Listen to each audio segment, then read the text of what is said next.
Voltamos com TV Mais Entrevista, conversando hoje com o Dr. Sapino Logécio. E a questão que eu dizia antes, controversa, do doping, e ele me fez uma pequena correção. Por acaso, é controverso que a dignidade do ser humano é o primeiro ponto a ser buscado em qualquer civilização? Então, o assunto não é controverso, é polêmico. É polêmico. Polêmico por quê? Porque as pessoas têm posições fáticas que transformam. Quanto a essas posições, desculpa lhe interromper, mas eu estava justamente pensando, porque existem médicos que naturalmente acabam concordando com o senhor pelo que a gente estava conversando. Se o indivíduo, né, tem as suas especificidades genéticas, cada um reage de alguma forma às substâncias que entram nele, isso falando grosso modo de uma maneira leiga. Isso é de conhecimento de todos os médicos que estudam, né, que fazem o seu curso de medicina. E aí eu me pergunto, por que é que então não são todos os médicos a concordar com isso? O que faz com que alguns digam que não, que o doping é uma coisa definitiva, que a partir do momento em que eu ingeriu a substância, sim, é daquela forma. Como é que isso funciona dentro o seguinte, tomara que isso seja por desinformação. Ou seja, os que tratam a questão do doping se ligam ao problema jurídico, né, e esquecem a parte médica. Tomara que... Porque se não for por desinformação, ou seja, se eles souberem o que diz a ciência e mesmo assim continuam fazendo isso, é grave. Claro. Entendeu? Estão se eximindo de uma coisa que eles conhecem. Exato. E não usam corretamente. Eu gosto sempre de dar exemplos práticos sobre essa questão da prova. Desses exemplos, inclusive, esse livro aqui, Doping e as Muitas Faces da Injustiça, que é o seu livro lançado em 2008, o senhor cita diversos exemplos. Exato. Aqui. Mas o que ficou emblemático assim foi o caso do Anderson. Porque o Anderson coincidiu que numa tarde lá, X, eu levei um artigo para o Guerrinho Adualdo Guerra Filho. Ele é esposa, uma paciente minha, antiga paciente minha. E eu levei porque um artigo em que eu mencionava os elementos aleatórios que podem entrar no exame. Bom, isso foi uma tarde. Quando eu estava voltando para casa, às 6 horas de carro, a notícia: Anderson flagrado no antidoping por morfina. Bom, aí eu soube detalhes, soube que os médicos foram em cima deles. Por que tu usaste morfina? Eu não usei. Por que usar morfina? E um agravante, o Anderson tinha um estilo, né, de jogar, que era a doação total. Ele tinha uma força física fantástica. Ele jogava 90 minutos sem parar. Bom, então o que o leigo pode pensar? Sim. Está dopado, ele joga assim porque está dopado. Né? Bom, foram em cima dele, não houve jeito, não sabia por quê. Aí houve aquele impasse, inclusive a diretoria do Inter na época, me disse um colega que era de lá, que receberam diversas cartas desaforadas, dizendo que eram dopadores. Que a culpa seria do clube. Aí então o Guerrinha, que eu não sabia que era setorista da época do Inter, mostrou o meu artigo.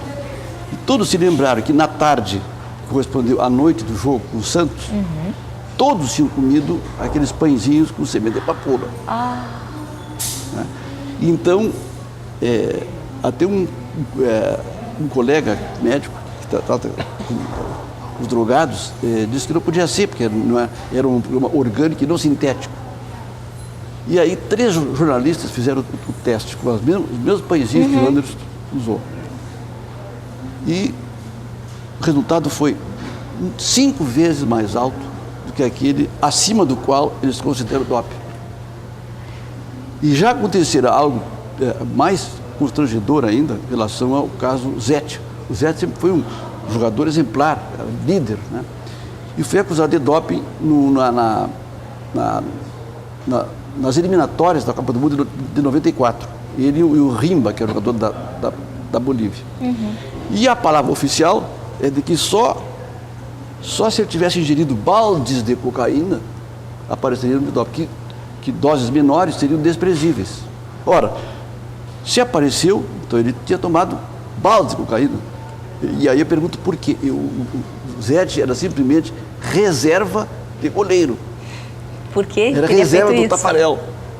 Bom, aí então, um rapaz aqui chamado Renato Bertuol Barros, que é jornalista, comprou um temate que tinha a tal dosagem desprezível de cocaína, de coca. Né? E levou para o laboratório e o resultado foi 0,27 microgramas por ml. O normal, acima do qual eles consideram doping, é 0,03, ou seja, 9 vezes mais. Ele estava tremendamente dopado. Se fosse o caso Com a de ser. quantidade desprezível do cocaína. E eu juro para ti, né, que se for feito em ti, pode dar 0,50, 0,16. Porque eu sou outra pessoa completamente diferente. Depende de várias situações, depende do ritmo circadiano, tamanho do fígado, os testes hepáticos. Então, a partir disso, a partir de todas essas notícias, né, de supostos doping e tal, o que se poderia, ou pelo menos na sua opinião, o que poderia ser considerado hoje uma proposta correta para se detectar efetivamente tem que haver o uma doping? estrutura médica realmente completa, né, que possa prevenir o doping. Por exemplo, vou dar um exemplo prático. O Comitê Olímpico, há muito tempo atrás, já admitiu que a cocaína não é doping. Por quê? Porque assim que ela penetra no organismo, ela se transforma em metabólitos. E o metabólito que eles dosam na urina é a benzoilecgonina. Tá? Bom, um médico lá, um toxicologista de Brasília, ligado à Polícia Federal, doutor Otávio Brasil, fez uma experiência definitiva. Ele conseguiu voluntários que ingeriram ervas da família das eritroxiláceas, que é a mesma da coca. E são 250 espécies. Nossa. Inclusive a famosa catuaba. Que é tão vendida livremente e usada então, no nosso país, né? Os laboratórios não dosam a cocaína. Tá? Bom, então o que acontece? Por que o Comitê Olímpico não tirou a cocaína? Porque aí tem a conotação social. Sim. Então veja o seguinte, então, o problema do doping é de saúde e não de cunho jurídico. Entendo. Então, aí eu falei com o doutor Renato, do Toxilab, ele me explicou que com 3 gotas de urina, em 3 minutos, eles fazem o screening de várias drogas. Então, vamos supor que apareça anfetamina. Tá?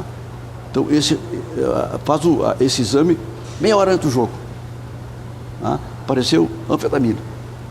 Então, esse jogador não vai jogar aquele jogo. Então ele é afastado preventivamente, E sem a depois divulgação disso tudo que pode... Agora, se aparecer cocaína, vai jogar. Claro, porque daí está liberado pelo Comitê Olímpico. Entendeu? Aí, então, depois do jogo, aí ele vai ser encaminhado para tratamento médico. O que acontece com o Jobson agora?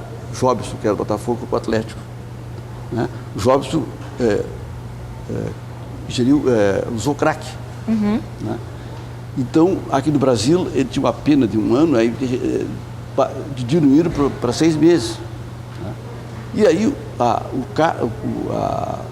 ADA, o CAS, um organismo internacional, que ele seja punido por 2 anos. Mas aí, no caso, não é considerado doping porque ela não influi no desempenho físico dele. Não, eles alegam que o atleta tem que dar exemplo. Mas aí a questão passa a ser outra, a impressão minha. Aí tenho a impressão que passa a ser uma outra questão e não do cunho esportivo profissional. Só pode dar mau exemplo, né, se ele convidar o pessoal para usar cocaína publicamente. Né? Então, o mau exemplo é dado por quem entra no organismo dele para difamá-lo. E que sem autorização dele faz a divulgação disso. E aí é por isso que nós vemos tantos atletas que são punidos sem mesmo terem sido efetivamente julgados. Recentemente eu recebi uma carta por e-mail de um rapaz chamado Rafael Menezes, que é campeão de teatro e tal. E ele encontraram clenbuterol, que é uma substância usada para asma, mas também diminui a gordura e o peso. Mas essa substância é usada em animais. Não existe, se tiver um livro de farmacologia humana, não encontra. Se eu consumir alguma carne de um animal, com isso eu posso... Exato. Ah, entendo. É a repetição ipsis verbis do caso Anderson. Doutor Sabino, adoraria continuar essa conversa, porque seguramente é um assunto que a gente vai longe. Mas nosso tempo está chegando ao final. Muito, muito obrigada pela gentileza dessa entrevista. Teve mais entrevista hoje, fica por aqui. Esperamos vê-lo novamente aqui acompanhando os nossos bate-papos. Fique com a gente.